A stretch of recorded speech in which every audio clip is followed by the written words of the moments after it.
Kita awali dengan informasi pertama, Trial. Saudara. Sidang lanjutan perkara suap terhadap ex-penyidik KPK asal Polri, Stefanus Robin Patuju dan juga advokat Maskur Hussein kembali digelar di Pengadilan Tipikor Jakarta pada Senin 25 Oktober. Tim Jaksa Penuntut Umum pada KPK menghadirkan Trial. ex-wakil Ketua DPR Aziz Syamsuddin sebagai saksi. Untuk mengetahui bagaimana informasi lebih lengkapnya,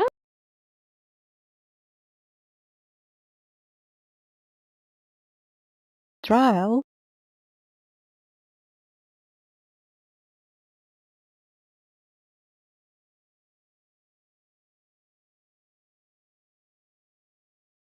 Trial. halo, selamat sore, Tribuners. Anda sedang menyaksikan live update Tribun News bersama dengan saya Nila Yarda.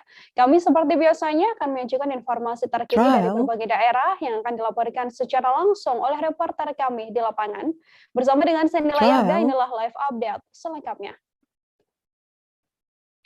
Kita awali dengan informasi pertama, Saudara. Sidang lanjutan perkara suap terhadap ex-penyidik KPK asal Polri, Stefanus Robin Patuju dan juga advokat Maskur Hussein kembali digelar di Pengadilan Tipikor Jakarta pada Senin 25 Oktober. Tim Trial. Jaksa Penuntut Umum pada KPK menghadirkan ex-wakil Ketua DPR Aziz Syamsuddin sebagai saksi. Untuk mengetahui bagaimana informasi lebih lengkapnya, telah tersambung bersama saya, wartawan Tribun News, ada Ilham Rian Pratama di sana, yang akan memberikan informasi lebih lengkapnya pada Anda. Halo, selamat sore, Ilham. Trial. Selamat sore, Nila. Ilham, silakan dengan laporan Anda, keterangan apa saja yang disampaikan oleh Aziz Syamsuddin dalam kesaksiannya pada sidang hari ini? Trial. Iya, Nila dan Tribuners. Jadi dalam kesaksiannya, mantan Wakil Ketua DPR Aziz Syamsuddin mengklaim hanya memberikan pinjaman sebesar 210 juta rupiah pada ex-penyidik KPK Stefanus Robin Patuju dengan alasan kemanusiaan. Pinjaman diberikan secara bertahap, yaitu sebesar 10 juta rupiah, kemudian 200 juta rupiah. Robin meminta sejumlah uang tersebut pada Aziz lantaran Robin mengaku keluarganya tengah dilanda sakit COVID-19. Tapi sebagaimana diketahui Tribuners, dalam dakwaan Robin, Aziz bersama kader Partai Golkar Aliza Gunado disebut memberikan suap sekitar 3,613 miliar rupiah pada Robin untuk pengurusan perkara KPK di Lampung Tengah. Aziz juga mengklaim tidak pernah meminta bantuan kepada Robin untuk menyelesaikan kasusnya di KPK. Aziz menyebut dirinya cukup menghubungi komisioner KPK untuk mengetahui soal perkara di lembaga penegak hukum tersebut sehingga tidak perlu mencari tahu kepada penyidik. Selain itu, Aziz turut membantah memiliki 8 orang dalam di KPK. Demikianlah. Oke, Ilham, kemudian terkait dugaan adanya 8 orang dalam Aziz Syamsuddin di KPK, apakah ada komentar yang disampaikan oleh Aziz sendiri? Dalam kesaksiannya, Aziz Syamsuddin membantah mempunyai 8 orang dalam di KPK.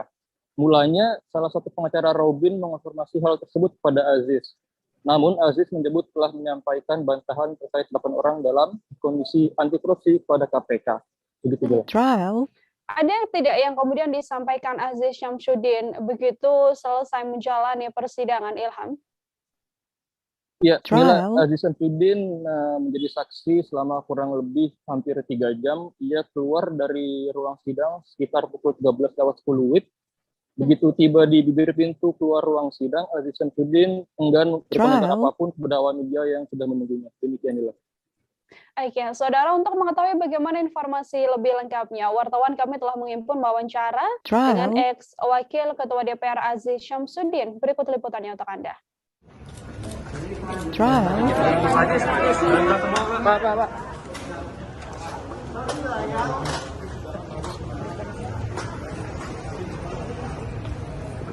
Trial.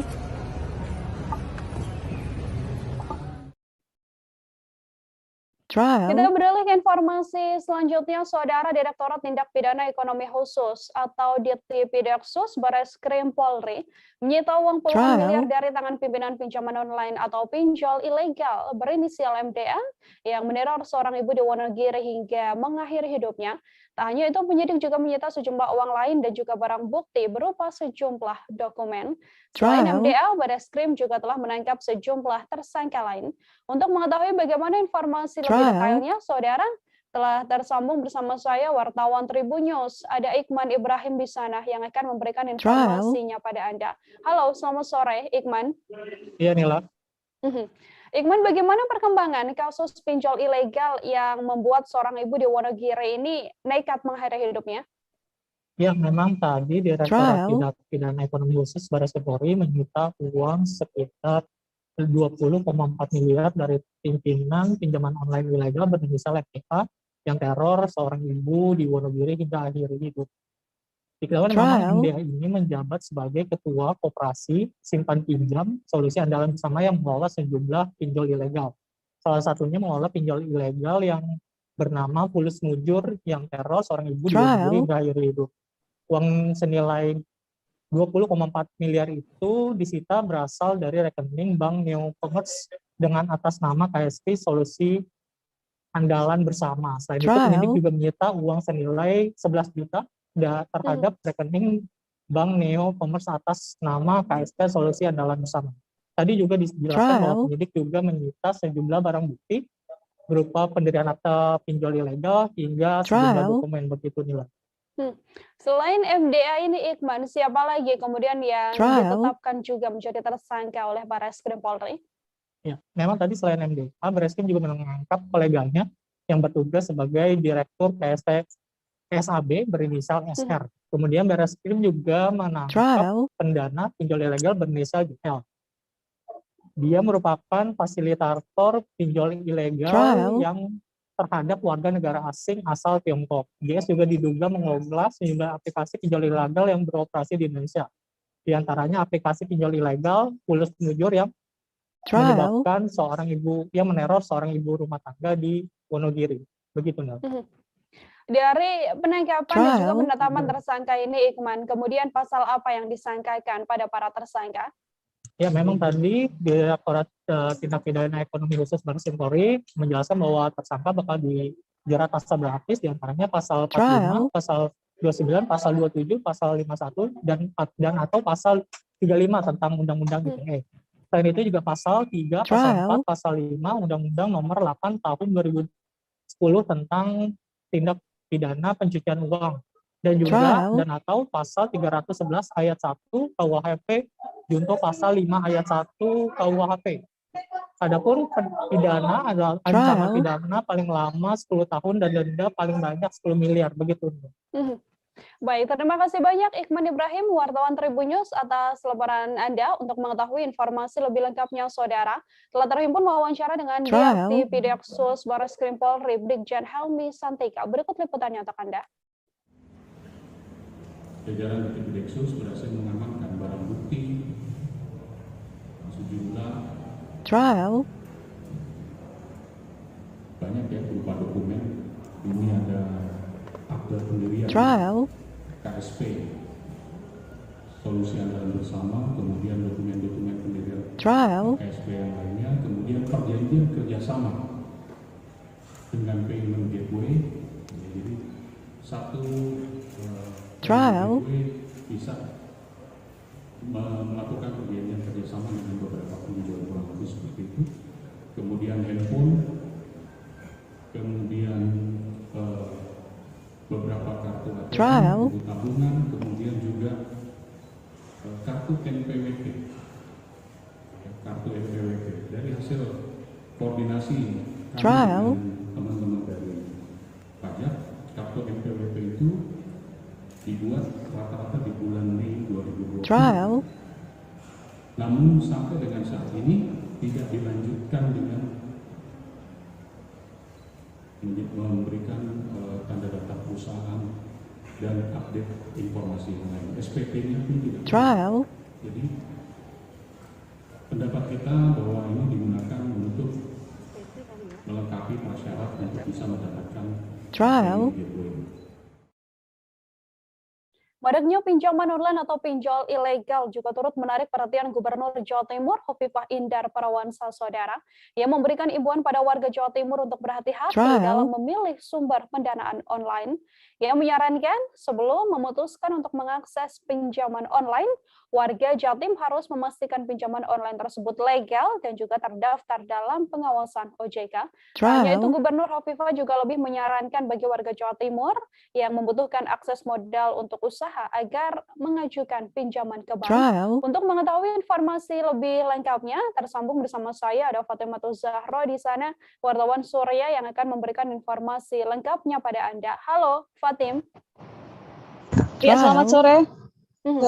Selamat sore, Fatim. Dengan maraknya pinjaman online ilegal di Jawa Timur, apa saja arahan yang disampaikan oleh Gubernur Jawa Timur?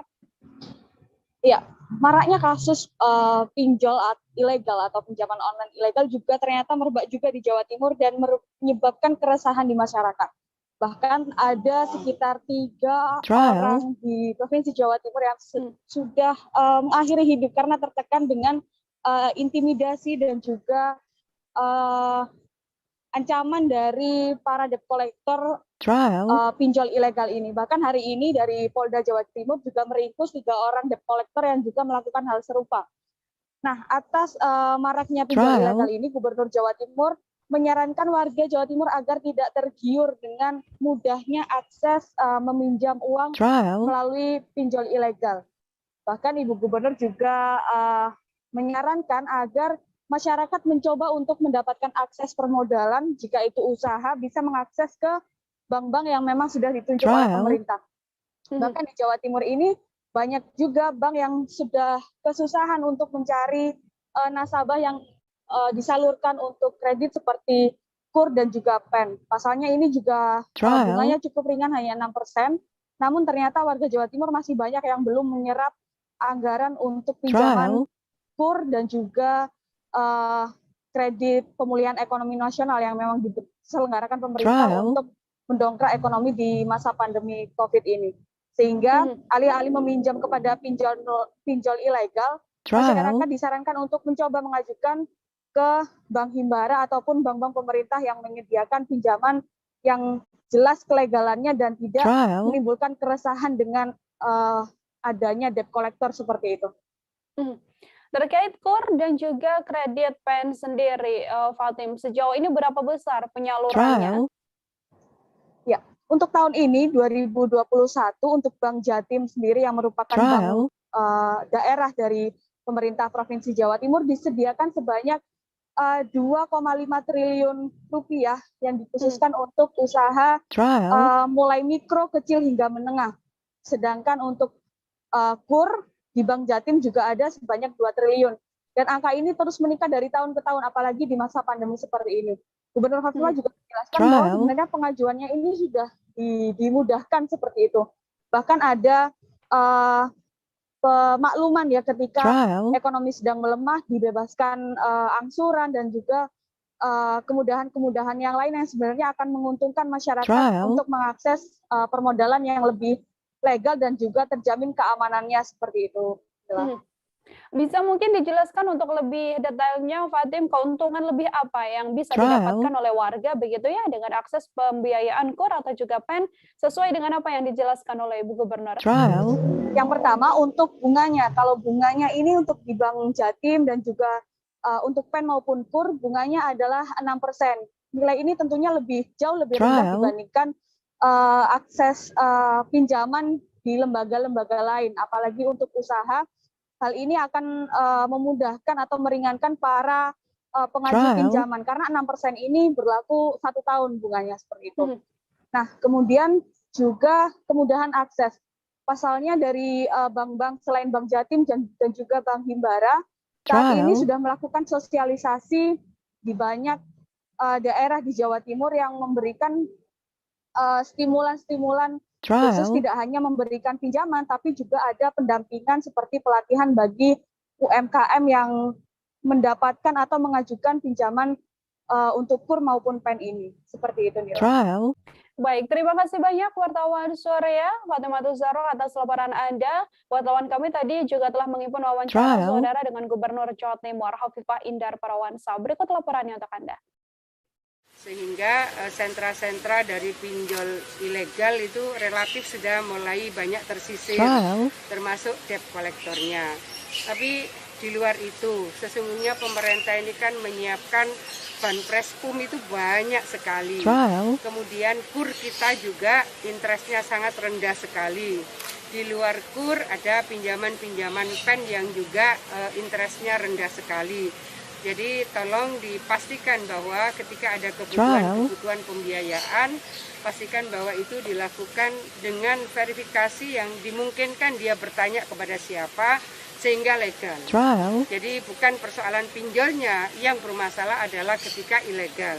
Nah sekarang bagaimana ada edukasi yang lebih kuat supaya mereka mengakses yang legal. Pada dasarnya saya keliling Gowes, itu keliling link lah, itu kan Gowes PEN. Gowes Pemulihan Ekonomi Nasional, itu setengahnya sosialisasi dan juga langsung kita mendistribusikan program-program termasuk di dalamnya KUR, lalu pinjaman-pinjaman baik dari Bank Himbara maupun Bank Jatim dan Bank UMKM Jawa Timur. Jadi sekarang ini sebetulnya bank justru membutuhkan masyarakat siapa yang mau pinjam, siapa yang mau pinjam. Posisinya sebetulnya sudah seperti itu. Bahwa ada persyaratan-persyaratan sebagai sebuah lembaga perbankan atau pembiayaan atau permodalan pastilah ada kualifikasi itu. Oleh karena itu saya mohon kepada seluruh masyarakat terutama warga Jawa Timur, jadi pastikan bahwa akses lembaga pembiayaan atau permodalan yang legal.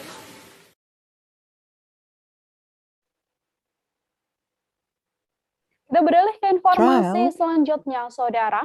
55 handy-talk atau HT dan juga 1 radio rig dimusnahkan Loka Monitor Spektrum Frekuensi Radio Pangkal Pinang pada Senin 25 Oktober. Pemusnahan alat atau perangkat telekomunikasi tersebut merupakan hasil kegiatan operasi penertiban pengguna frekuensi radio ilegal selama tahun 2018 hingga 2020. Alat komunikasi yang tak mengantongi izin tersebut dimusnahkan dengan cara dibakar. Untuk mengetahui bagaimana informasi lebih lengkapnya, Saudara telah tersambung bersama saya, wartawan Bangka Pos, ada Andini Dwi Hasanah, yang akan memberikan informasi lengkapnya pada Anda. Halo, Andini. Halo, Nila. Andini, silakan dengan laporan Anda, kenapa alat komunikasi HT tersebut kemudian dimusnahkan? Oke, baik. Hari ini memang 55 HT dan 1 rig alat komunikasi dimusnahkan oleh Loka Monitor Spektrum Frekuensi Radio Pangkal Pinang lantaran 55 HT ini nilai tidak mengantongi izin secara resmi. Jadi hasil penertiban dari 2018 sampai dengan tahun 2020 hari ini resmi dilakukan penertiban oleh Loka Monitor Spektrum Frekuensi Radio Pangkal Pinang. Sebelumnya perangkat tersebut merupakan hasil kegiatan operasi penertiban penggunaan frekuensi radio ilegal selama tahun 2018 sampai dengan tahun 2020.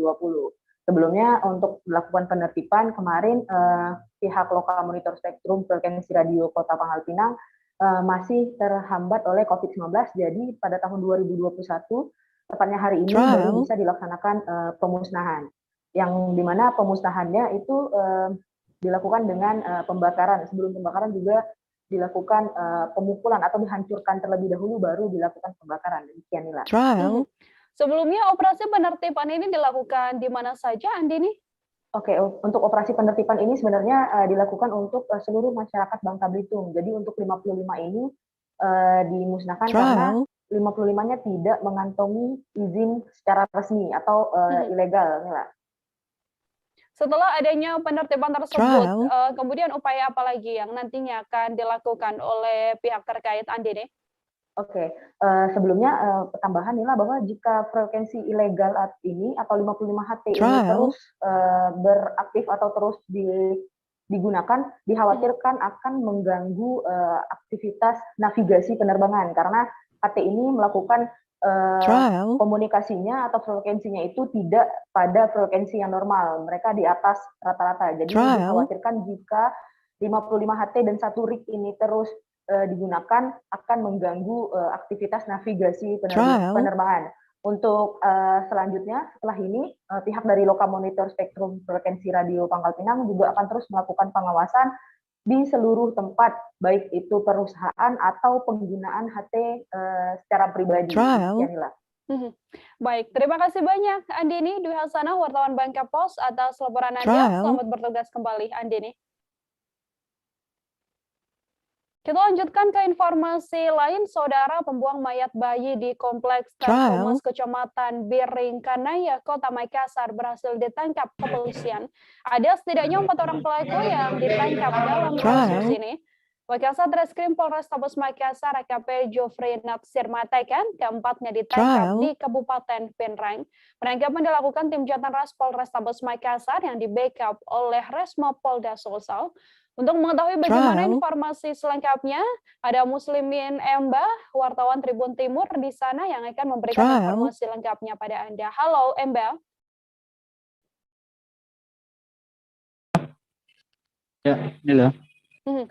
Emba, silakan dengan laporan Anda. Sebelumnya mungkin bisa dijelaskan seperti apa awal mula kasus adanya pembuangan bayi ini? Ya, baik rekan Nila dan Tribuners. Saya sampaikan bahwasanya pada Senin 18 Oktober pekan lalu itu kepolisian ataupun warga di Telkommas Biringkanaya Kota Makassar digegerkan dengan temuan bayi yang disimpang di depan gerbang salah satu masjid di perumahan Telkommas itu pada siang hari. Dari rekaman CCTV ataupun kesaksian warga, kantongan plastik itu disimpan oleh 2 pengendara motor yang kemudian menjadi petunjuk awal kepolisian untuk bagaimana mengungkap kasus ini. Dari pengungkapan ini ada total 4 orang pelaku, dan 2 diantaranya adalah sepasang kekasih yang masih berstatus mahasiswa. Inilah. Kemudian setelah adanya rekaman CCTV begitu ya, setelah adanya kasus pembuangan bayi ini, kronologis kepolisian akhirnya berhasil menangkap 4 orang pelaku ini. Seperti apa, Mbak? Ya, dari petunjuk awal itu polisi melakukan identifikasi ataupun pelacakan terkait keberadaan para pelaku, di mana pelaku pertama yang ditangkap yaitu 2 teman ataupun orang yang terlibat dalam pembuangan bayi ini, yaitu SR dan SJ, di mana keduanya adalah berperan untuk memuluskan langkah dari YO dan AS yang merupakan sepasang kekasih ini untuk terlebih dahulu melakukan aborsi begitu. Dari penangkapan kedua pelaku pemeran pembantu itu, polisi baru menangkap YO dan AS di Kabupaten Pinrang dengan keduanya merupakan pelaku utama begitu. Inilah. Dari penangkapan 4 orang pelaku ini begitu ya, Mbak, kemudian pasal yang disangkakan kepolisian untuk para pelaku seperti apa informasinya? Ya, untuk keempat pelaku itu disangkakan masing-masing dengan undang-undang kesehatan dengan ancaman hukuman 10 tahun terkait tindak pidana aborsi atau pembunuhan janin kandungan begitu.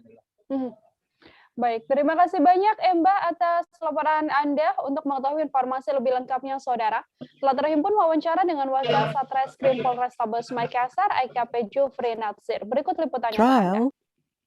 Sertifikat kurang lebih 1 minggu yang bersangkutan yang melakukan aborsi baik laki-laki maupun perempuan, termasuk orang yang membantu di dalamnya. Kami temukan kemarin di Pinrang, dan sementara saat ini kami sudah amankan di Polsek Biringkanaya dan untuk dilakukan proses lanjut untuk mempertanggungjawabkan perbuatannya. Ada pasal yang dia langgar, yaitu pasal 5 ayat 1 Undang-Undang Nomor 3 Tahun 2009 tentang kesehatan dengan ancaman 10 tahun. Ya, pelakunya ada 4 orang. Jadi dua orang perempuan yang melakukan aborsi, pertama yang pacaran, terus ada 2 yang membantu, satu yang mengaku sebagai apoteker, satu yang mengaku berpura-pura sebagai bidan. Dan di membayar mengeluarkan uang sebanyak 9 juta. Orang buktinya ada yang ini, ada obat yang ada obat, ada obat semua, ada yang ini, silakan ada obat yang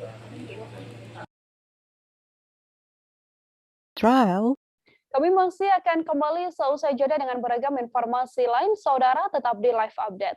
Oke, apa kabar Bang Arif dengan strateginya? Ya, kalau saya sendiri di Jumit 37 ini yang semalam baru mulai, saya udah Sebenarnya aku nggak ngerasa itu penangkapan atau penggerebegan atau apapun itu. Karena gini loh, posisinya aku kriteria. Jadi kita mengenal disebut dengan stroke yang tidak berdarah dengan stroke yang berdarah. Stroke yang tidak berdarah itu biasanya ditandai dengan adanya penyumbatan. Penyumbatan di sini mungkin pikirnya tidak ke situ kali ya, tapi kalau di Korea atau di Kamboja itu ada beberapa paper yang saya itu mas, ya dulunya tukang koran. Oh gitu ya. Tukang koran. Ya saya baca itu Pak. Tuh kan pernah baca kan? Ya. Jadi kalau saya jadi tanggam itu udah bersyukur banget. Si anak ini dijadikan sebagai tersangka begitu. Ya kalau ini kita bicara yang di luar kasus Bongombo ya. Dikenal dengan nama hujan shower, di mana terdapat batas jelas antara daerah hujan dan tidak hujan yang biasanya terjadi pada fase awal mature stage atau tahap berbahaya dewasa. itu Kang. Jadi mulai artinya terjadinya perlembekan. Nah itu untuk penetrasi akan sulit. Gitu ya. Dok saya ini menurut saya memang tidak mudah, bukan urusan tanah diambil. Kalau misalnya Amerika Serikat sekarang, Rasulullah mengatakan dalam sebuah hadis bahwa berpuasa di 6 hari Syawal itu. Oke, apa kabar Bang Arief di sini untuk strateginya? Kalau saya sendiri di Jumit 37 ini yang semalam baru mulai, saya udah pas. Sebenarnya aku nggak ngerasa itu penangkapan atau penggerebegan atau apapun itu. Karena gini loh, posisinya aku kriteria. Jadi kita mengenal disebut dengan stroke yang tidak berdarah dengan stroke yang berdarah. Stroke yang tidak berdarah itu biasanya ditandai dengan adanya penyumbatan. Kalau itu penyumbatan di sini mungkin pikirnya tidak ke situ kali ya, tapi kalau di Korea atau di Kamboja itu ada beberapa paper yang saya itu mas, ya dulunya tukang koran. Oh gitu ya. Tukang koran. Ya saya baca itu Pak. Tuh kan pernah baca kan? Ya. Jadi kalau saya jadi tanggam itu udah bersyukur banget. Si anak ini dijadikan sebagai tersangka begitu. Ya kalau ini kita bicara yang di luar kasus Bongombo ya. Dikenal dengan nama hujan shower, di mana terdapat batas jelas antara daerah hujan dan tidak hujan yang biasanya terjadi pada fase awal mature stage atau tahap berbahaya dewasa. itu Kang. Jadi mulai artinya terjadinya perlembekan. Nah itu untuk penetrasi akan sulit. Gitu ya. Dok saya ini menurut saya memang tidak mudah, bukan urusan tanah diambil. Kalau misalnya Amerika Serikat sekarang, Rasulullah mengatakan dalam sebuah hadis bahwa berpuasa di 6 hari Syawal itu. Oke, apa kabar Bang Arief di sini untuk strateginya? Kalau saya sendiri di Jumit 37 ini yang semalam baru mulai, saya udah pas. Sebenarnya aku nggak ngerasa itu penangkapan atau penggerebegan atau apapun itu. Karena gini loh, posisinya aku kriteria. Jadi kita mengenal disebut dengan stroke yang tidak berdarah dengan stroke yang berdarah. Stroke yang tidak berdarah itu biasanya ditandai dengan adanya penyumbatan. Kalau itu penyumbatan di sini mungkin pikirnya tidak ke situ kali ya, tapi kalau di Korea atau di Kamboja itu ada beberapa paper yang saya itu mas, ya dulunya tukang koran. Oh gitu ya. Tukang koran. Ya saya baca itu Pak. Tuh kan pernah baca kan? Ya. Jadi kalau saya jadi tanggam itu udah bersyukur banget. Si anak ini dijadikan sebagai tersangka begitu. Ya kalau ini kita bicara yang di luar kasus Bongombo ya. Dikenal dengan nama hujan shower, di mana terdapat batas jelas antara daerah hujan dan tidak hujan yang biasanya Masih bersama dengan saya Nila Irda, Anda kembali menyaksikan live update saudara. Kita beralih ke informasi selanjutnya. Universitas Tadulako atau UNTAD menggelar wisuda tatap muka angkatan 102-106. Prosesi wisuda mahasiswa itu digelar di lapangan upacara kampus UNTAD, Jalan Soekarno-Hatta, Kelurahan Tondo, Kecamatan Mantikulore, Kota Palu, Sultan pada Senin hari ini. Wisudawan mulai dari angkatan 102 sampai dengan 106, adapun kegiatan tersebut digelar selama 4 hari, mulai hari ini sampai Kamis mendatang. Untuk mengetahui bagaimana informasi lebih lengkapnya, saudara, telah tersambung bersama saya, wartawan Tribun Palu, ada Ketut Suta di sana, yang akan memberikan informasi lebih lengkapnya pada Anda. Halo, Ketut.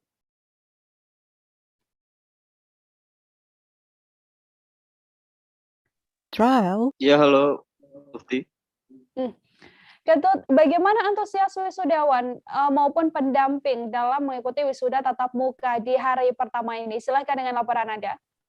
Ya, terima kasih rekan Mufti. Jadi memang antusias wisudawan terpantau sangat tinggi memang khususnya di sesi pertama pada hari Senin tadi. Itu pukul 6 para wisudawan maupun pendamping sudah memadati lokasi tersebut, yaitu bertempat di lapangan upacara kampus Unpad. Pada sesi 1 itu memang dijadwalkan diikuti oleh sekitar 451 wisudawan, dan terkait kursi yang disediakan juga terpantau terisi penuh oleh wisudawan maupun pendamping. Dan direncanakan pada sesi kedua diikuti oleh sekitar 600 wisudawan yang hadir di dalam acara wisuda hari pertama tersebut. Nila. Terkait informasi berapa banyak jumlah wisudawan yang nantinya akan mengikuti prosesi wisuda tatap muka yang digelar beberapa hari ini, Ketut? Ya, adapun total keseluruhan wisudawan dari 101 sampai 106 itu berjumlah sekitar 4.780 orang. Dan akan digelar selama 4 hari dengan 2 sesi per harinya. Tadi juga dalam sambutan rektor, Prof. Mahmud mengatakan sesungguhnya berdasarkan data dari BAK, jumlah wisudawan itu dijadwalkan mencapai kurang lebih 7.000. Namun mahasiswa yang mendaftar hanya sekitar kurang lebih 4.780 dan sisanya mengikuti prosesi wisuda online. Ia juga menuturkan 7.000 wisuda itu tergolong masih sedikit dalam rentan waktu 2 tahun karena akibat pandemi COVID-19 membuat pelayanan akademi menjadi menghambat. Nila. Kemudian ini kan ada banyak mahasiswa atau wisudawan juga yang mengikuti wisuda tatap muka. Lalu untuk protokol kesehatan sendiri seperti apa, Ketut? Ya, berdasarkan pantauan saya di lapangan, Nila, bahwa sebelum masuk tenda prosesi dilaksanakannya wisuda, mahasiswa maupun pendamping diwajibkan mengikuti aturan protokol kesehatan seperti menggunakan masker, cek suhu tubuh, mencuci tangan, dan menggunakan hand sanitizer. Selain itu juga wajib melakukan scan QR kode di aplikasi Peduli Pelindung atau menunjukkan keterangan sudah divaksinasi. Panitia pelaksana wisuda juga mendirikan 2 tenda untuk posko pencegahan COVID-19 pada kegiatan tersebut. Dengan jumlah petugas kesehatan itu terlibat 20 orang, antaranya 2 posko itu diisi 10 tenaga kesehatan dari Rumah Sakit Undata dan 10 lainnya tim medis mahasiswa dari Unpad. Posko itu akan berdiri selama prosesi wisuda berlangsung atau selama 4 hari ke depan. Artinya memang meskipun wisuda tatap muka begitu ya, namun juga protokol kesehatannya dilaksanakan dengan sangat ketat. Baik, terima kasih banyak Ketut Suta, wartawan Tribun Palu atas laporan Anda. Selamat bertugas kembali, Ketut. Baik. Kita lanjutkan ke informasi lain, saudara. Korban longsor di lubang tambang sawit PT KBM berhasil ditemukan. Tubuh korban ditemukan mengapung di area kolam tambang PT Kaltim Batu Menunggal, Desa Batua, Kecamatan Rajanan Kukar setelah 2 hari pencarian.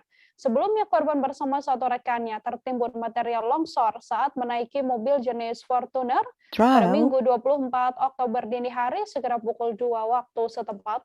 Untuk mengetahui bagaimana informasi lebih lengkapnya, saudara, tersambung bersama saya, wartawan Tribun Kaltim, ada Muhammad Fairusani.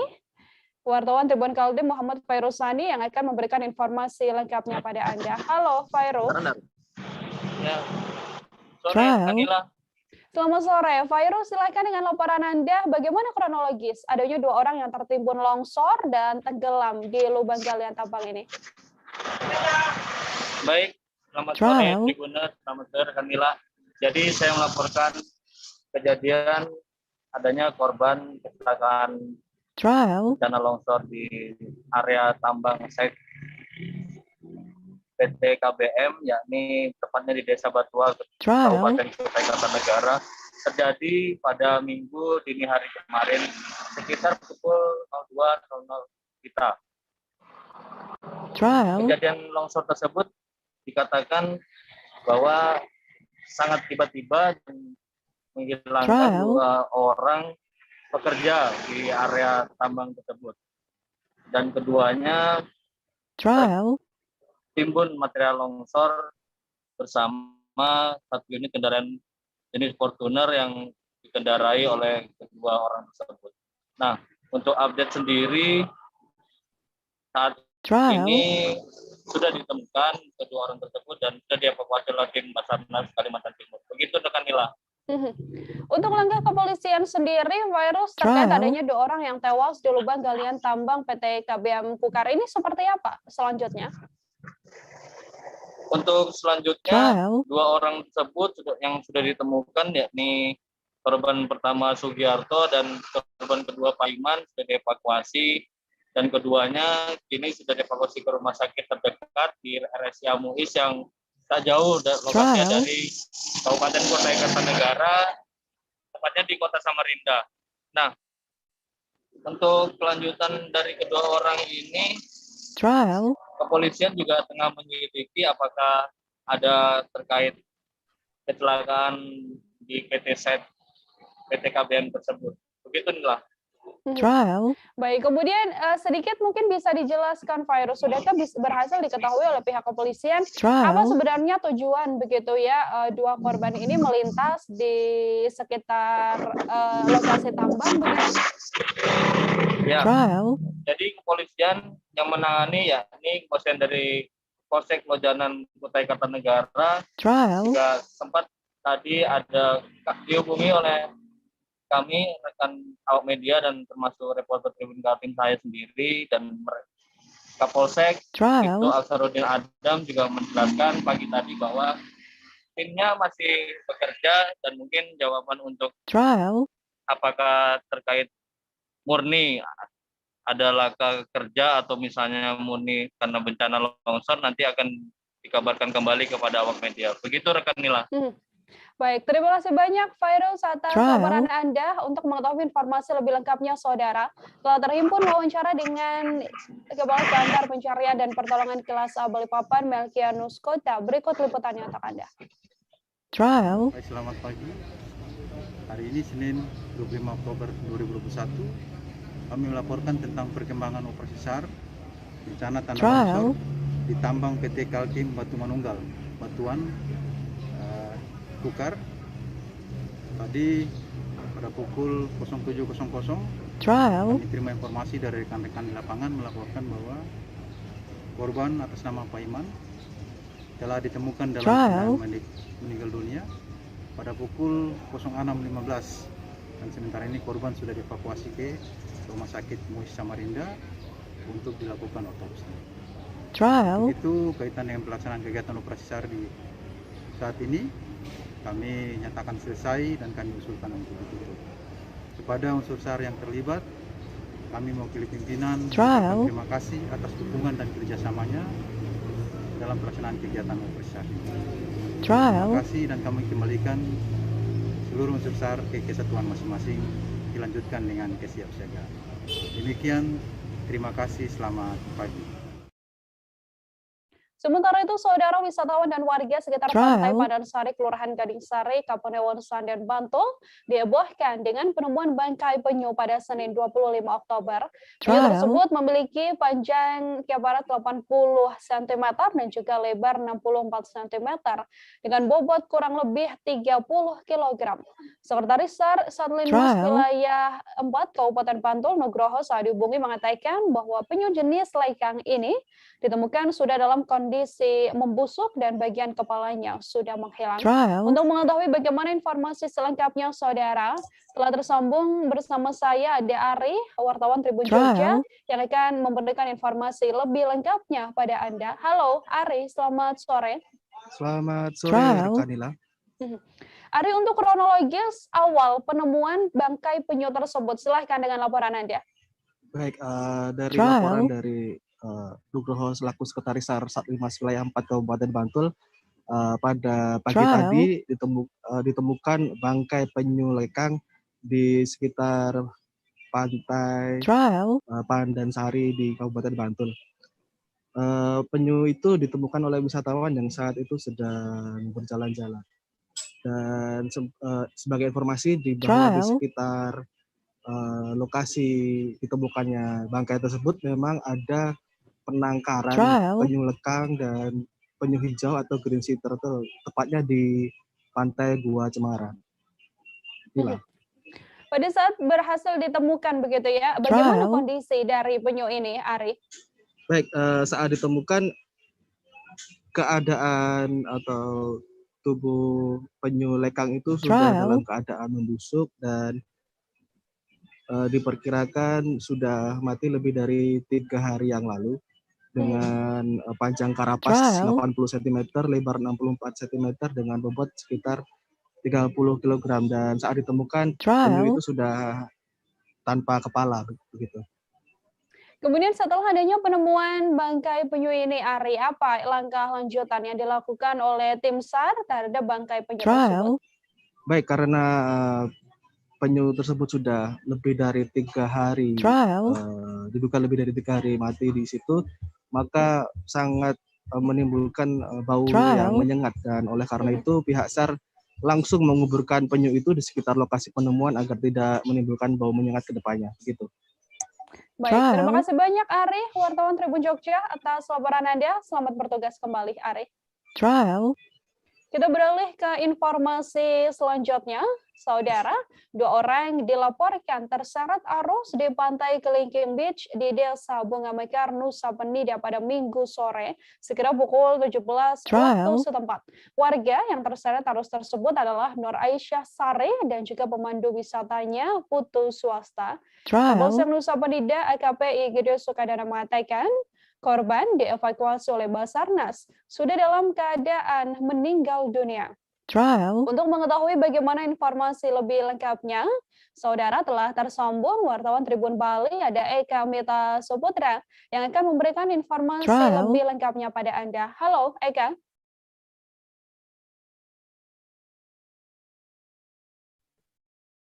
Halo, baik, Kanila. Eka, untuk kronologis kejadian adanya wisatawan yang terseret ombak di Pantai Kelingking, Nusa Penida ini, silahkan dengan laporan Anda. Ya, terima kasih. Berdasarkan informasi dari Kapolsek Nusa Penida, AKP Gede Sukadana, dijelaskan bahwa kemarin 2 orang wisatawan asal Makassar sempat berkunjung ke Pantai Kelingking di Nusa Penida, orang pemandu wisata. Jadi ketiganya maksud saya sempat turun ke destinasi wisata sekitar pukul 5 sore dan melakukan aktivitas foto di pesisir pantai. Namun tiba-tiba saat foto itu tiba-tiba datang ombak besar yang menerjang kedua wisatawan ini.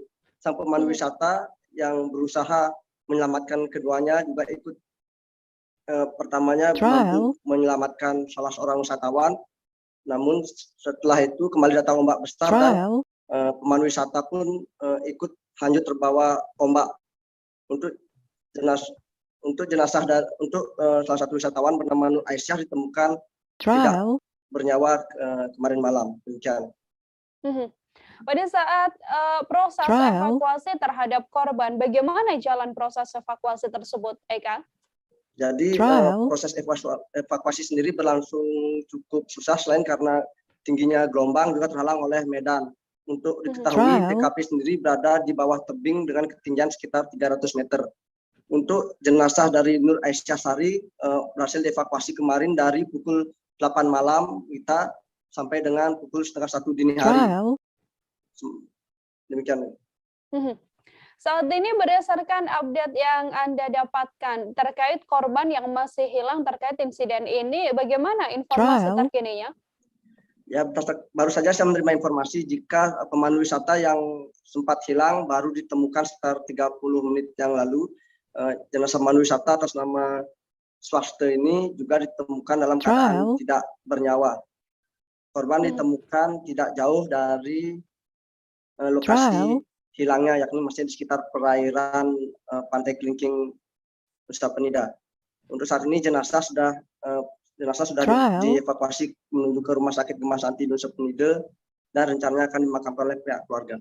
Demikian.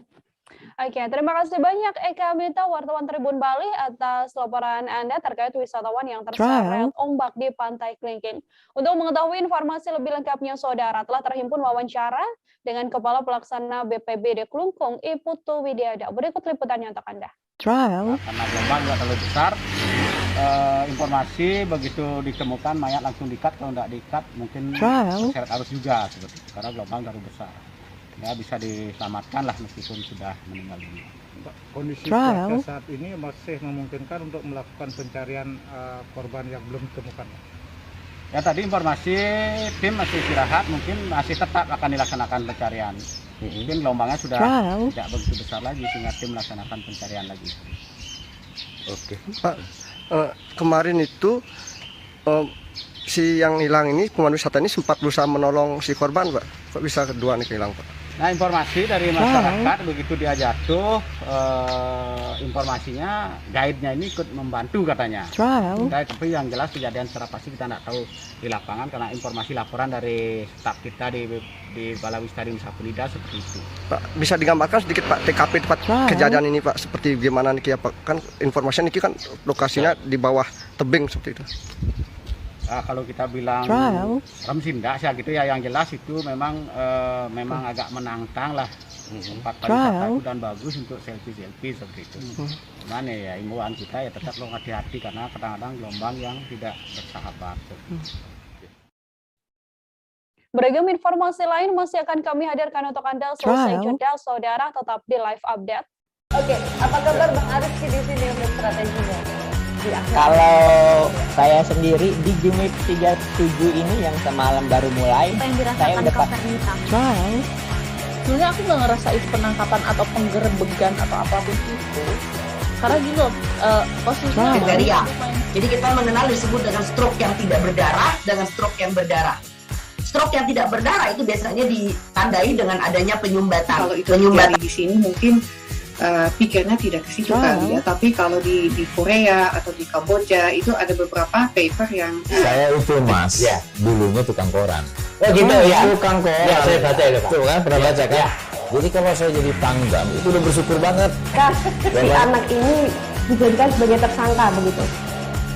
Ya kalau ini kita bicara yang di luar kasus Bongombo ya. Dengan nama hujan shower, di mana terdapat batas jelas antara daerah hujan dan tidak hujan yang biasanya terjadi pada fase awal mature stage atau tahap berbahaya itu Kang. Jadi mulai artinya terjadinya perlembekan. Nah itu untuk penetrasi akan sulit. Gitu, ya. Dok saya ini menurut saya memang tidak mudah, bukan urusan tanah diambil. Kalau misalnya Amerika Serikat sekarang. Rasulullah mengatakan dalam sebuah hadis bahwa berpuasa di 6 hari Syawal itu. Oke, apa kabar Bang Arief di sini untuk strateginya? Kalau saya sendiri di Jumip 37 ini yang semalam baru mulai, saya udah sebenarnya aku nggak ngerasa itu penangkapan atau penggerebegan atau apapun itu, karena gini loh, posisinya kriteria. Jadi kita mengenal disebut dengan stroke yang tidak berdarah dengan stroke yang berdarah. Stroke yang tidak berdarah itu biasanya ditandai dengan adanya penyumbatan. Kalau itu terjadi di sini mungkin pikirnya tidak ke situ kali ya, tapi kalau di Korea atau di Kamboja itu ada beberapa paper yang saya itu Mas, ya dulunya tukang koran. Oh gitu ya, tukang koran. Ya saya baca ya Pak. Tuh kan pernah baca kan? Ya. Jadi kalau saya jadi pangdam itu udah bersyukur banget. Si anak ini dijadikan sebagai tersangka begitu. Ya kalau ini kita bicara yang di luar kasus Bongombo ya. Dengan nama hujan shower, di mana terdapat batas jelas antara daerah hujan dan tidak hujan yang biasanya terjadi pada fase awal mature stage atau tahap berbahaya itu Kang. Jadi mulai artinya terjadinya perlembekan. Nah itu untuk penetrasi akan sulit. Gitu, ya. Dok saya ini menurut saya memang tidak mudah, bukan urusan tanah diambil. Kalau misalnya Amerika Serikat sekarang. Rasulullah mengatakan dalam sebuah hadis bahwa berpuasa di 6 hari Syawal itu.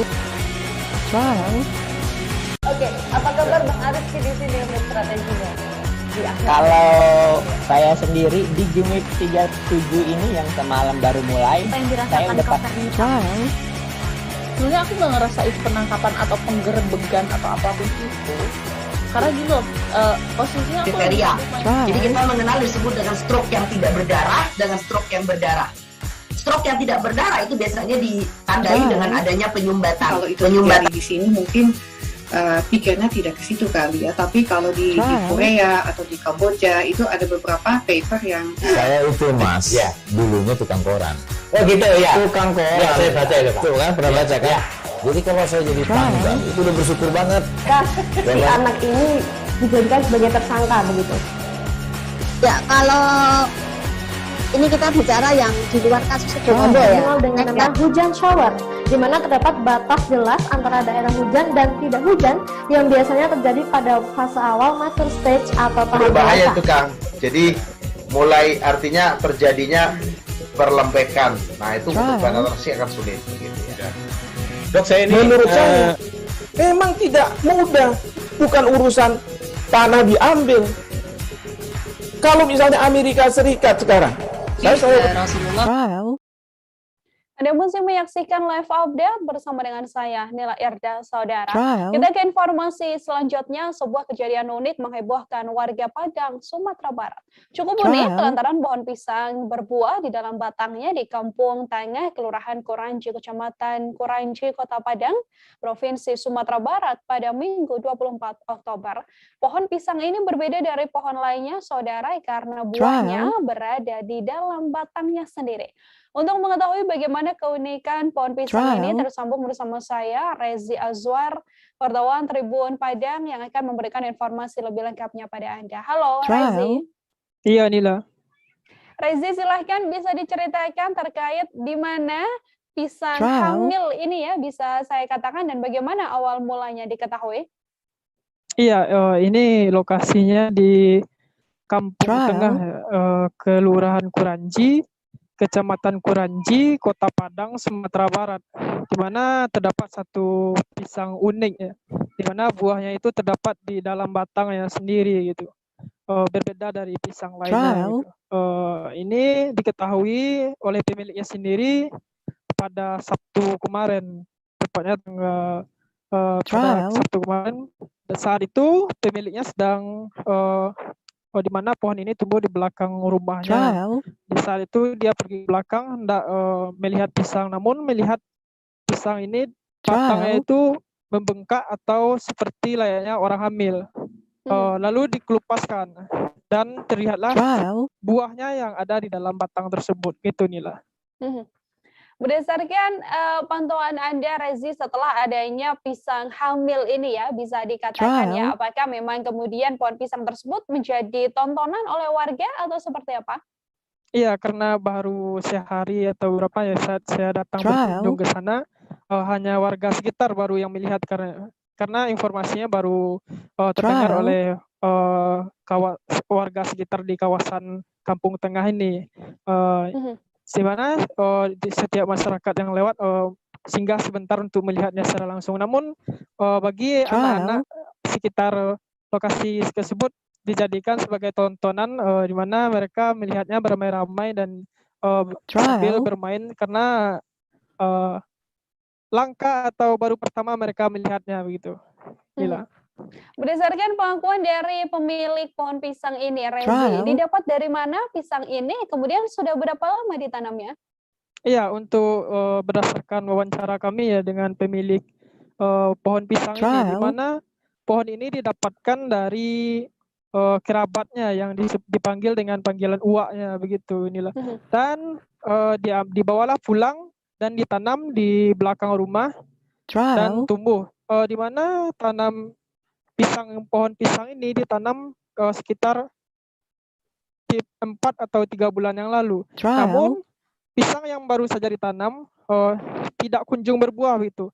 Walaupun sudah tumbuh tunas beberapa tunas dan tunas lainnya itu juga sudah berbuah. Namun pohon yang pertama kali ditanam tersebut tidak berbuah. Namun akhirnya ditemukan buahnya di dalam batangnya begitu Nila. Dari pemilik sendiri setelah melihat fenomena yang cukup unik ini, lanjutannya akan diapakan di buah pisang ini, Rezi? Iya, kalau pemilik sendiri membiarkan saja begitu Nila. Dia berencana ini akan dibiarkan bagaimana selanjutnya menunggu masa atau matang selanjutnya, tapi dibiarkan sampai saat ini dibiarkan gitu Nila. Baik, terima kasih banyak Rezi Azwar, wartawan Tribun Padang atas laporan Anda. Untuk mengetahui bagaimana informasi selengkapnya, Saudara telah terhimpun wawancara dengan pemilik pohon pisang unik ini, Asma Nita. Berikut liputannya untuk Anda. Itu sebelumnya pernah kejadian yang sama atau enggak? Enggak. Oh, enggak. Boleh loh. Sekolah baru. Itu pisangnya jenis apa? Ini kok pisang pisang manis, Pisang manis. Kebayan. Pisang manis kebayan. Buahan ada benda pisang manis, benda pisangnya apa, jantan deh. Ya itu baru sekali kejadian itu. Terus ada itu. Kok di mana lokasi alamatnya, Bu? Kembang. Oh ya, izin nama, Bu? Hah? Nama lengkap, Bu? Asmanita. Asmanita. Umur, Bu? P6. P6.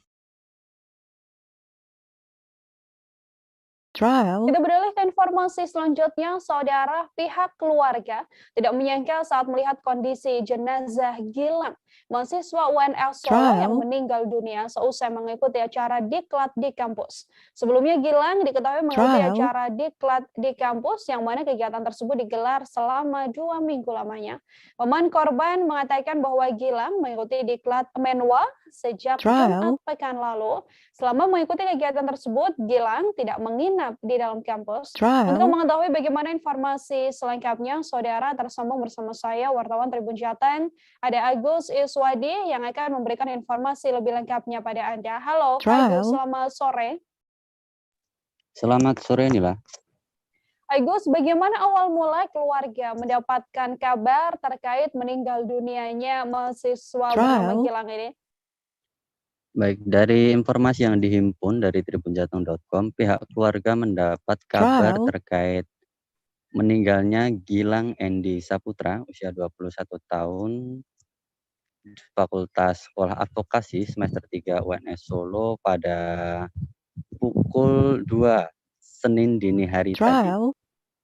Untuk kabar terkait meninggalnya Gilang diberitahukan oleh 2 perwakilan dari mahasiswa yang mendatangi rumah Gilang yang berada di Desa Dayu, Kecamatan Karangpandan, Kabupaten Karanganyar. Begitu, Nila. Sejauh ini, Agus, apakah sudah diketahui apa penyebab kematian dari Gilang? Lalu langkah lanjutan dari pihak keluarga setelah mengetahui meninggalnya Gilang ini seperti apa? Baik, untuk kondisi dari Gilang sendiri awal mulanya tidak diketahui oleh keluarga, mengingat saat 2 perwakilan dari mahasiswa itu mendatangi rumah korban, keduanya tidak memberikan informasi detail terkait penyebab atau kondisi dari Gilang sendiri yang saat itu sudah berada di Rumah Sakit RSUM Solo. Setelah mendapatkan informasi tersebut, kedua orang tua dari Gilang akhirnya mendatangi rumah sakit, dan saat itu pula sebenarnya dari pihak rumah sakit memperbolehkan untuk kedua orang tua itu melihat kondisi terakhir dari putra pertamanya itu.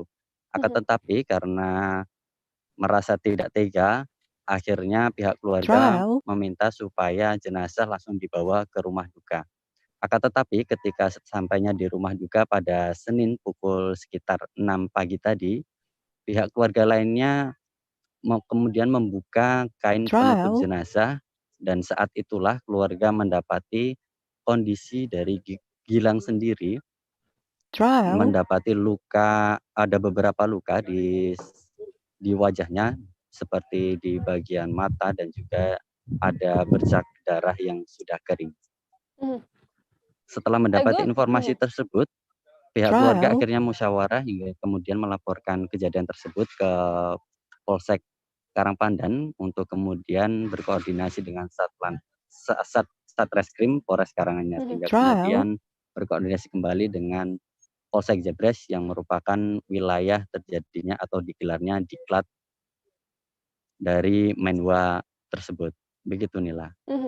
Sejauh ini, Agus, apakah sudah ada tanggapan dari pihak Menwa UNS sendiri terkait adanya insiden meninggalnya seorang mahasiswa dalam acara diklat ini? Ya, baik, dilaporkan juga kaitannya dengan informasi dari pihak Menwa. Saat ini tribunjateng.com masih menghimpun terkait keterangan detail terkait penyebab kematian dari Gilang sendiri. Akan tetapi untuk proses autopsi telah dilaksanakan, dan sekira pukul 4 sore ini tadi Jenazah sudah tiba di rumah duka untuk kemudian dimakamkan di pemakaman umum yang berada sekitar 200 meter dari rumah duka. Begitu Nila. Seperti apa Agus sosok Gilang ini di mata teman-temannya? Ya, tribunjateng.com tadi sempat mewawancara beberapa petakziah mengingat para rekan dari Gilang sendiri berada di rumah duka untuk melayat. Gilang sendiri menurut keterangan dari temannya merupakan sosok yang baik, kalem dan juga aktif di beberapa kegiatan organisasi kemahasiswaan. Begitu Nila. Baik, terima kasih banyak Agus Siswadi, wartawan Tribun Jateng atas laporan Anda. Untuk mengetahui informasi selengkapnya, saudara telah terhimpun wawancara dengan kerabat dan juga paman dari korban. Berikut liputannya untuk Anda. Ya, intinya ditanya itu tidak terus terang gitu loh. Tidak menjelaskan kejadian yang sebenarnya. Ditanya kenapa-kenapa, malah mengalihkan perhatian, ngomong durian lah segala macam. Akhirnya kan budinya kan marah, dibentak kan itu. Akhirnya dari keluarga sini diajak ke rumah sakit itu. Jadi rumah sakit ternyata sudah meninggal. Rumah sakit mana Pak katanya Pak? Muwardi. Ya. Terus tadi dibawa pulang? Jam malam. Pagi. Jam 6 pagi sampai sini jenazah. Iya. Kenapa itu tidak diotopsi di sana? Karena yang di sana kan orang tuanya itu tidak membuka jenazah itu. Meninggal. Iya, karena ya tidak tega mungkin atau bagaimana, terus akhirnya dibawa pulang itu tadi. Setelah di rumah dibuka, ternyata kondisi jenazah itu sudah mukanya udah memar, banyak mengeluarkan darah, bergumpal-gumpal di mukanya itu. Terus di sini ada luka di belakang, di tengkuk ini. Pundak. Ya, gitu. Ya, akhirnya kan musyawarah keluarga, akhirnya melaporkan polisi kan gitu. Terus polisi dari Polsek, dari Polres, dari Satjabres juga tadi udah datang dari Koramil. Pak, sebelumnya itu almarhum. Sementara itu, saudara, sejak tanggal 24 Oktober 2021, penumpang pesawat yang melakukan perjalanan dari dan menuju Jawa dan Bali wajib mengantongi dokumen tes PCR negatif.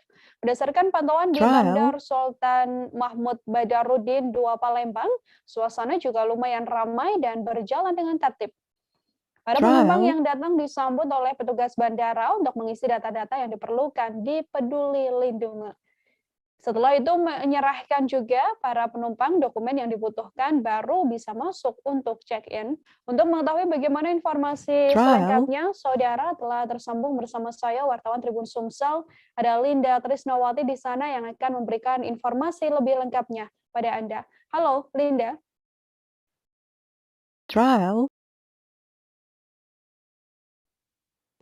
Halo, Nila.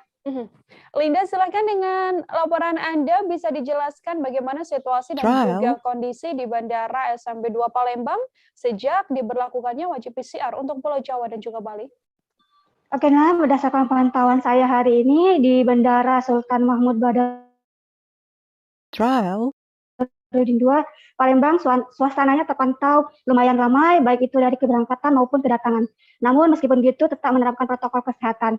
Bahkan untuk memudahkan proses, para calon penumpang yang datang disambut oleh petugas bandara dibantu untuk mengisi data yang diperlukan di Peduli Lindungi. Setelah itu baru menyerahkan dokumen yang dibutuhkan dan masuk untuk check-in. Terpantau juga semuanya berjalan dengan lancar. Begitu, Nila. Apakah para calon penumpang ini kemudian sepenuhnya setuju begitu, Linda, dengan diberlakukannya wajib PCR ini? Ya, baiklah Nila. Saya sempat mewawancarai beberapa para penumpang. Sebenarnya mereka itu rata-rata agak keberatan ya dengan diberlakukan PCR ini. Karena memang dari segi harga juga lumayan mahal kan. Seperti Ibu Feni itu dia bolak-balik dari Pontianak ke Palembang. Nah, itu kan rutin. Nah, artinya kan biaya perjalanannya juga menjadi cukup mahal. Jadi kebanyakan para penumpang ini mengeluhkan adanya kebijakan menggunakan tes PCR. Begitu, Nila. Lalu untuk hal ini, apa harapan kemudian dari para calon penumpang ini, Linda? Ya, Nila, para penumpang rata-rata berharap jika memang harus melampirkan PCR itu harganya diturunkan lagi agar lebih terjangkau.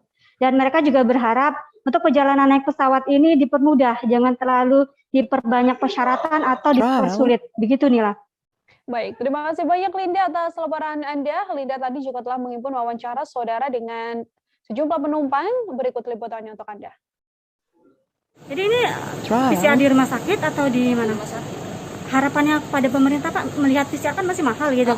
Ya, harga kalau bisa diturunkan, biar lebih kita enak gitu kan. Apalagi keluarga kalau mau kunjungan atau apa pasti kan lebih makan biaya ya. Tiketnya aja udah mahal, apalagi tambah PCR udah cukup itu juga. Oke, ini ke mana tadi berapa tiketnya? Sejutaan ya, sejuta lebih tambah 5 jam PCR ya. Diberlakukannya PCR, merasa keberatan nggak sih sebenarnya? Iya sih, soalnya kan udah ada vaksin 1, vaksin 2, terus juga di daerah lain kan nggak berlaku lagi adanya PCR.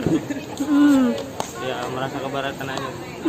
Harga, mungkin tiketnya berapa nih harganya? Sekitaran 500. Sudah 1 juta gitu ya? Iya. Oke. Ada pesan yang diharapkan kepada pemerintah nggak sih? Kedepannya minta dipermudah lah segala jalannya. Sebanyak 16 pekerja migran di Indonesia di Rusunawa, Nunukan, saudara terkonfirmasi positif COVID-19 pada Minggu kemarin. Belasan PMI tersebut merupakan bagian dari 193 PMI yang dideportasi pada Kamis 21 Oktober sore. Kepala Kantor Kesehatan Pelabuhan Tunon Taikan Nunukan, Dr. Baharullah mengatakan bahwa 16 PMI tersebut dinyatakan terkonfirmasi positif COVID-19 atas sampel swab yang dilakukan pada saat tiba di Nunukan. Belasan PMI tersebut tidak memiliki gejala berat, namun sesuai prosedur penanganan harus dirujuk ke rumah sakit. Untuk mengetahui bagaimana informasi selengkapnya, telah tersambung bersama saya Febrianus Felix, wartawan Tribun Kaltara, yang akan memberikan informasi lebih lengkapnya pada Anda. Halo Febri. Ya, halo Nila. Febri, silakan dengan informasi Anda terkait ada 16 PMI yang dinyatakan positif COVID-19. Saat ini menjalani isolasi di mana, Febri? Ya, benar, Nila. Jadi untuk 16 pekerja migran yang dideportasi pada hari Kamis tanggal 21 Oktober sore, saat ini 16 PMI tersebut dirujuk ke Rumah Sakit Umum Daerah Nunukan, dan hasil PCR-nya menyatakan bahwa 16 PMI tersebut terkonfirmasi positif COVID-19. Dan dari 16 tersebut, 2 diantaranya merupakan pekerja migran Indonesia, namun tidak bersama waktu itu tidak bersama rombongan, tapi masuk kembali ke Indonesia melalui jalur ilegal, yaitu melalui Krayan. Sehingga namun pada saat PCR keduanya mengikuti bersama dengan 193 PMI mengikuti swab PCR bersamaan pada hari Kamis sore. Begitu Nila. Dari 16 PMI yang positif COVID-19, kemudian ada berapa banyak PMI yang dinyatakan negatif COVID-19 dan akan dipulangkan ke kampung masing-masing? Rencananya kapan, Febri? 193 PMI itu pada hari Rabu nanti akan dilakukan swab PCR sekali lagi, dan apabila hasil PCR-nya positif maka akan menjalani isolasi kembali di rumah sakit selama 10 hari. Namun untuk yang hasilnya negatif akan dipulangkan ke kampung halamannya masing-masing. Sekedar informasi bahwa seratusan PMI tersebut sudah mengikuti vaksinasi di Malaysia sehingga mereka tidak perlu lagi melakukan vaksinasi. Jadi untuk keberangkatannya syaratnya hanya swab PCR yang dilakukan pada Rabu nanti. Begitu Nila. Artinya syaratnya memang swab PCR atau mungkin ada syarat-syarat lainnya yang juga harus dipenuhi oleh PMI tersebut sebelum dipulangkan ke kampung halaman, Febri?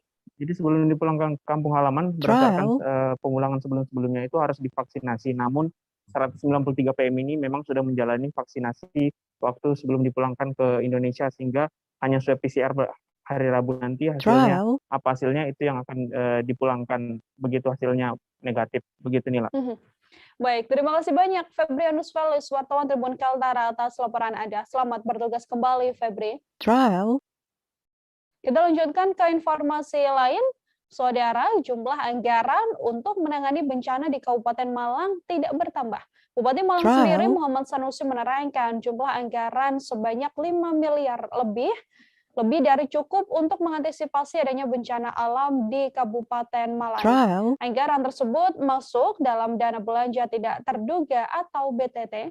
Politisi PDI Perjuangan ini juga merasa para jajaran yang menangani bencana di Kabupaten Malang telah siap secara teori maupun praktek.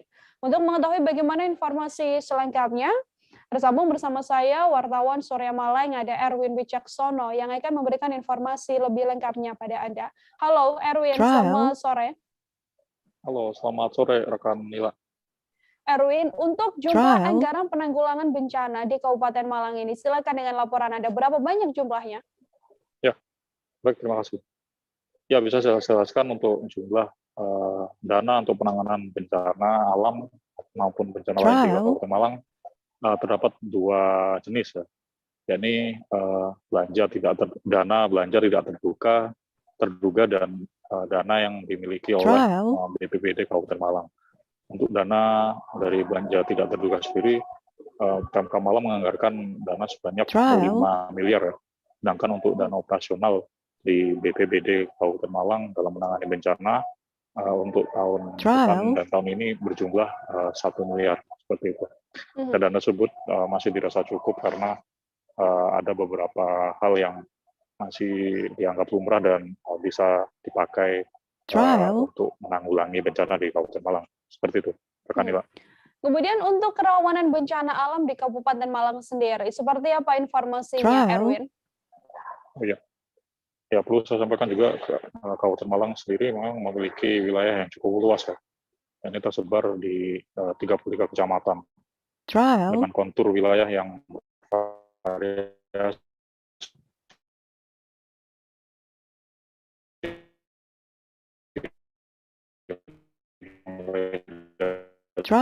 pantai, penghubung, dan dataran bencana-bencana hidrometeorologi lainnya. Dan untuk di wilayah pesisir, karena terletak tak jauh dari lempeng Eurasia ya, jadi juga memiliki kerawanan gempa bumi. Sedangkan di wilayah dataran rendah juga memiliki masalah-masalah suburban ya, pemukiman padat dan sehingga rawan terjadinya banjir seperti itu. Begitu rekan Nila.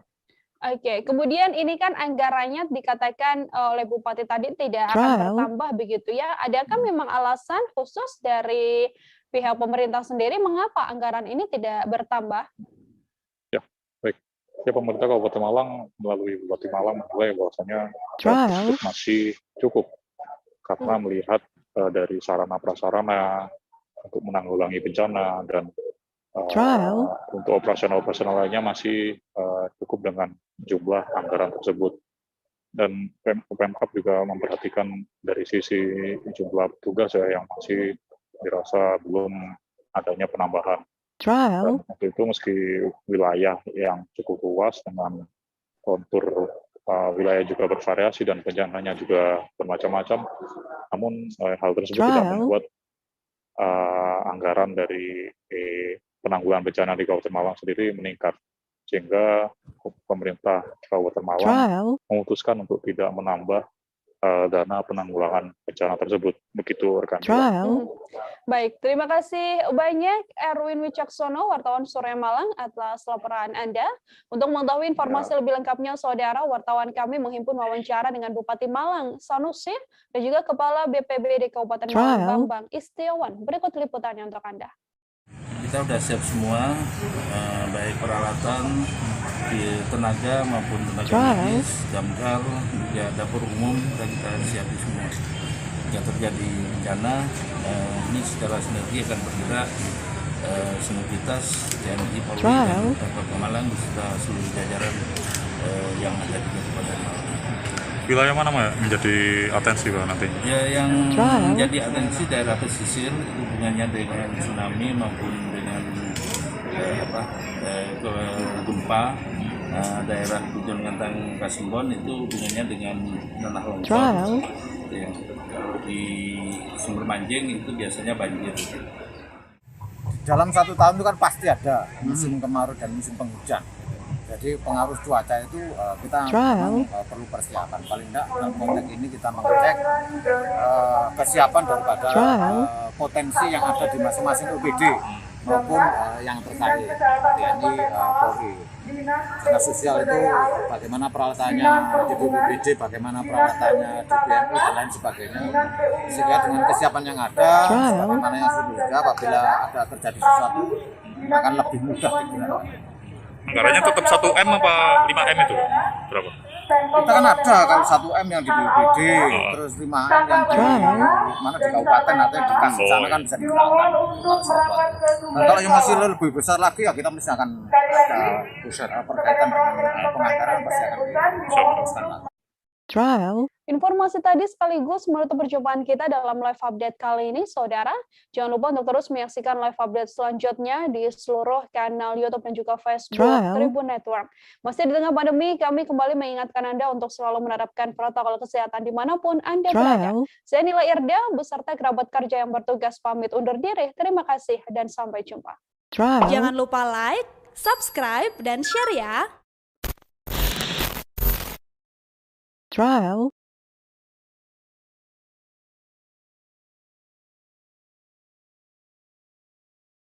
Trial.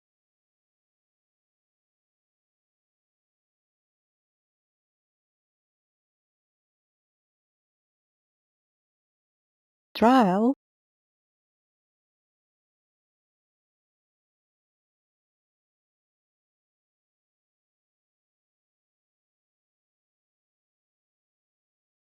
Trial.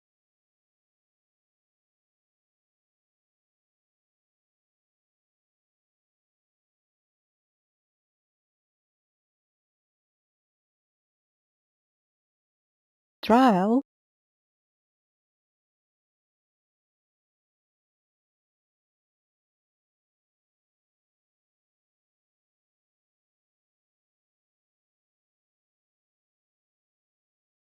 Trial.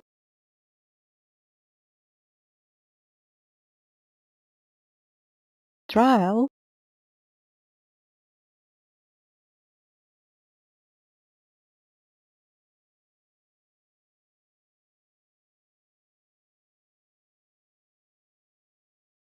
Trial.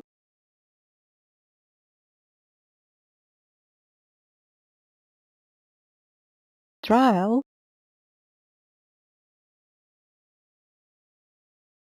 Trial.